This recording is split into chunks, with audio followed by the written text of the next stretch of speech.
What's up guys, how's everybody doing? Today we're going to be talking about one of the lesser discussed parts of JoJo's, and that's Vento Order. Specifically, I want to talk about what the best fight of part 5 actually is. So originally, I wanted to talk about what I felt the best fight in JoJo as a whole was, but you kind of run into the problem that there's far too many options to choose from. Now, you have some pretty obvious choices like Jotaro vs Dio, Josuke vs Wonder U, and Johnny and Gyro against D4C. But you start to realize that it's pretty difficult to determine which one is actually the best fight for a few reasons. For one, I kinda had to ask myself, okay, what makes something the best fight? Art is a mostly subjective topic, given that one person's experience will never be identical to another's. But there are some things that we can definitely look at objectively. These are things like the story's implication that a fight might have on its part, or JoJo as a whole. I wouldn't necessarily call any one fight useless, but some fights definitely have a larger impact than others. Besides the implications of a fight, there's the actual build-up to any confrontation. Other things used to assess a fight's merit would be like stakes, insight into that character's ideology, their stands, and how they interact with each other in the environment surrounding their confrontation, which all contribute to what might make a battle fall into the conversation of the best fights. Secondly, I kinda had to figure out why one fight might be considered the best in comparison to others. When you say things like it's the best, you imply that one thing is better than all the others. JoJo is such a large series spanning numerous parts, all of which are very different from one another, and all of them seek to tell different stories by very different means. For example, battle tendency may have the same spirit as JoJo Leon, but fundamentally these two are very different stories in terms of how they approach combat. Because of this, it would be impossible to scale impact and stakes of one part against one another, because it's impossible to decide if something like Jobin outsmarting Poor Tom and Josuke is more impactful than Pucci getting the best of Weather. In that specific example, Pucci beating Weather doesn't necessarily have a direct impact on Jobin's battle, not in the same way that Joseph and Jotaro's fight with Darby Sr. would later influence how they would go on to defeat Darby Younger, and that's because these two fights exist within the same part. So then I figured, okay, how about we narrow things down to a single part and start there? So you're probably thinking to yourself what the best fight from part 5 is, and there's some really good choices for this, okay? The few that come to mind are Giorno and Mista versus Chocolata, Bruno vs Diavolo, and of course GER vs Diavolo is one I see brought up pretty frequently. And if your favorite fight is any one of these, then awesome, but which one is the best one? I feel like the three I mentioned are generally considered to be top contenders, but there's one that I've yet to bring up which fans pretty much agree is a major standout of part 5. So what is it? I don't really think I'm surprising anybody here when I say this, but it's Doppio vs Risotto. I think this is the best fight of the part for quite a few reasons, but as I mentioned previously, we want to look at this pretty objectively. So we can start by taking a look at the role that this fight actually plays in the grander story of part 5. Throughout the entire part, the boss's identity was something that was patiently teased, and I do mean patiently. The boss is first mentioned way back in chapter 4 by Bruno. He continues to be glazed by nearly every character we meet from then on. And that continues all the way up until his first appearance in chapter 71, but his face is purposefully kept a secret from the audience as well as the characters within the story. Every time we see the boss, he's literally just a walking, talking silhouette. And I mean, we even see his stand and learn its abilities before we ever even see his face. And no lie, his stand is absolutely cracked. What he does to Bruno is absolutely disgusting, like Bruno never even stood a chance. So to anybody who initially reads or watches this, it wouldn't be an exaggeration to say that the boss's stand is as invincible as it is confusing. King Crimson is so OP that I constantly see people hyping up Bruno for even being able to escape his fight against him. You know how crazy you have to be for someone to hype up your opponent just because they got away from you? Like, that's actually nuts to me. It isn't until chapter 102 that we even get to see just one of the boss's faces when the chapter breaks away to follow a character named Doppio. And it isn't long before you quickly realize that this guy's definitely the boss. Like, maybe you had a theory because of the pink hair, but as soon as he whips out King Crimson, it's all but confirmed. And I kind of want to stress how much build up that is, like just to contextualize of how long that this character has been built up for. Chapter 4 was released in January of 1996, where we got our first mention of the boss. Chapter 102, Doppio's first appearance, released in March of 1998. That's 2 years and 2 months before Araki decided to unravel the mystery of the boss.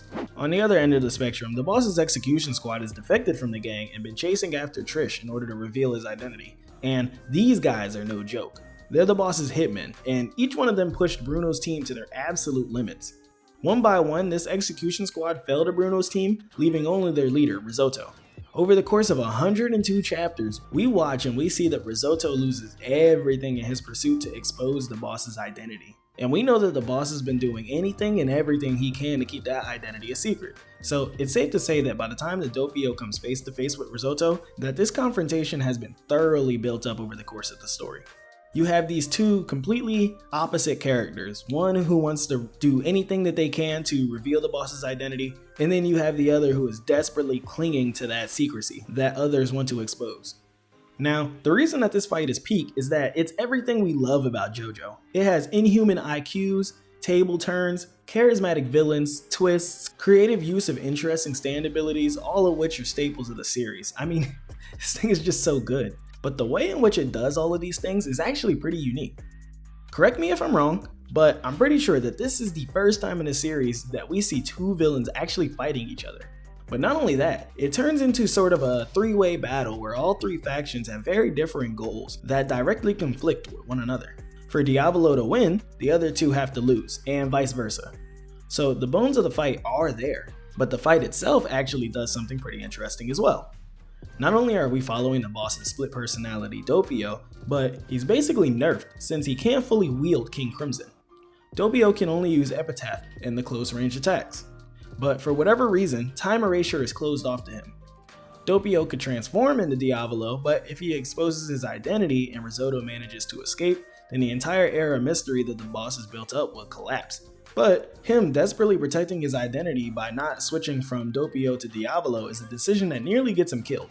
Instead, Diavolo chooses to coach the weaker, far less competent Doppio into catching Risotto off guard so that they can take him out. The fight is so good because there's layers upon layers upon layers to it. Even beyond that, when you strip away all the subtext and internal and external motivations, the fight itself is absolutely gas. Like, I'm definitely leaning into the subjective side here, but the spectacle of the fight is probably why I, and so many others, rate it so highly. All before a single punch is even thrown, they have this chapter-long mind game where Doppio's trying to catch Risotto off guard, and Risotto's trying to suss out whether or not Doppio's a threat and a stand user, and it culminates in one of the coolest moments in the entire series, where a noise catches Doppio's attention, making him glance off in the distance, just as Risotto is about to let him go free, by the way. And you don't think much of it when it happens, but Risotto reveals that the noise that Doppio just reacted to was the sound of Narancia's Aerosmith, which he would only be able to hear if he were also a stand user. Insane twists like this are why we love Jojo, and this fight is full of moments like this, which is most likely why the community holds it in such a high regard. It just has that cool factor, and you know what I mean when I say cool factor. It's like a secret sauce that many Jojo fights have, and when it's missing, it's so noticeable. But when a fight has that cool factor, you're pulled in. I mean, you're just watching this thing and you just can't look away no matter how crazy it gets. That cool factor, coupled with its willingness to take risks on someone outside of the main cast, is probably one of the reasons that it sticks with people so many years later. That and the fact that it's probably one of the most bloody, gruesome fights in the series. Risotto and Metallica is such a gnarly combo. His Metallica can manipulate the iron within his and others' bodies to do some pretty sick stuff, and Araki's body horror is on full display. Like, Risotto's growing razor blades and scissors inside of Doppio's body, and that's not even him going for the kill yet. For Risotto, this isn't even a fight yet, it's more of like an interrogation, soon to be execution. On top of the pretty crazy offense, Risotto can also camouflage himself in the environment, which forces Doppio to rely on Epitaph and bend fate just to stay alive. This is a battle where the main villain is desperately crawling and scraping and scrambling just so that they can make it to the next 5 seconds of the battle. And just when it looks like Risotto is about to end the part right there, Aerosmith just comes in and just claps his shit. Then Diavolo finally takes over and is like, yeah, I used your stand against you. Since Metallica consequently stopped Doppio's breathing, he threw the knives that Risotto made, aiming for Bruno's team with the intention of alerting them to their presence and causing Aerosmith to dive bomb the only breathing signature left, which was Risotto. Now the thing is, Bruno's team didn't know that they were there. They had an idea that there would be stand users in the area, so they were surveying the area with Aerosmith, but they weren't expecting to run into both the boss and Risotto. So when Doppio threw those knives and Bruno caught them, it was kind of like a win-win situation for Doppio, because if Bruno didn't catch the knives, then it hits Abacchio, who's using his Moody Blues to try to reveal the boss's face. And then the boss doesn't have to do any of the extra stuff on top of that, he just has to escape the fight. But Bruno caught the knives, revealing the location, and he immediately had Narancia send Aerosmith over there. The problem with Risotto, and I feel like a lot of people say that he played the fight perfectly, but that's actually not the case. The problem is that Doppio only knew to do this because Risotto got sloppy and gave away this tidbit of information about how his Metallica affects a user's breathing. On top of that, Doppio made it look like he was aiming for Risotto with the knives by following the magnetic pool, but after he throws them, Risotto reveals that he expected this and baited Doppio with his severed foot. But when it's over, Diavolo reveals that Doppio's target was always Bruno's team to use Aerosmith in his favor. Like, there's just twists on twists on twists and people being played over and over, and you never really know who's on top until the fight is over. Now, I feel like now is a good time to talk about the fact that a lot of people do have a problem with the conclusion of this fight. I've seen pretty disingenuous takes that Risotto didn't have a fair shot and should have won because Aerosmith intervening was luck or plot armor. I think we all can agree that Doppio earned this W. If it weren't for Aerosmith, Risotto would never have even sussed him out as a stand user in the first place and pulled Doppio into an unwanted fight. Aerosmith was literally the cause and solution to this entire encounter. And on top of that, a lot of people who have complained that Risotto played the fight perfectly only lost because he didn't know about time erasure. But isn't that literally like every stand battle? That's like saying Dark Blue Moon only lost because he didn't know about Starfinger. But no shade on Risotto. This is the closest a non-Joestar has gotten to defeating the main villain. And in the end, when he realized the situation was unwinnable, he didn't even care about taking over the gang. Risotto was aiming to avenge his fallen team members by taking Diavolo down with him, which of course didn't work, making this a pretty tragic fight all things considered. As I mentioned earlier, a fight needs to make an impact in order for it to be objectively held in high regard. And trust me, this fight tips the scales of the story and has some pretty devastating ramifications. So I'm going to be doing a bit of a what if scenario real fast. Let's say that Doppio never reacts to Aerosmith. So Risotto never concludes that he's a stand user. Because of this, it's very likely that Diavolo would just transform and personally take out Risotto now that he's off guard, completely avoiding a drawn out fight altogether. Without this fight delaying Doppio, he's free to make a beeline straight for Moody Blues. Because of how easy it was for Diavolo to get close to Abbacchio in the original story, under much more difficult circumstances by the way, he should have no problem recreating the sneak attack. Consequently, Abbacchio was killed way sooner, so Moody Blues never gets to make the last second death mask of the boss's face. This is where things start to deviate quite a bit, actually. Without the death mask, Bruno's team is never able to run Diavolo's face and fingerprints into the database, catching the attention of Polnareff. With nowhere to go, no clue what the boss looks like, and zero leads to go off, Bruno's team never even goes to Rome.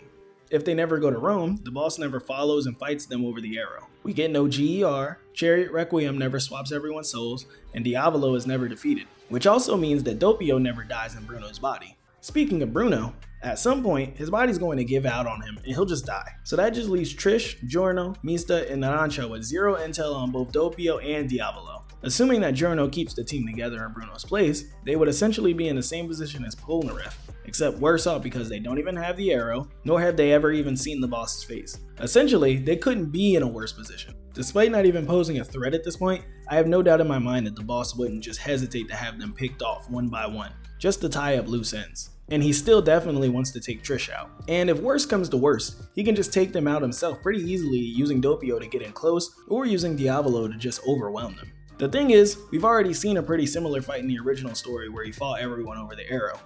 I don't think that I need to say this, but without Requiem, those four are not beating Diavolo. King Crimson is far too broken of a stand between precog and time erasure. Doppio vs Risotto is one of those fights that you shouldn't show your friends to try and get them into the series, because it might actually ruin nearly every other fight for them.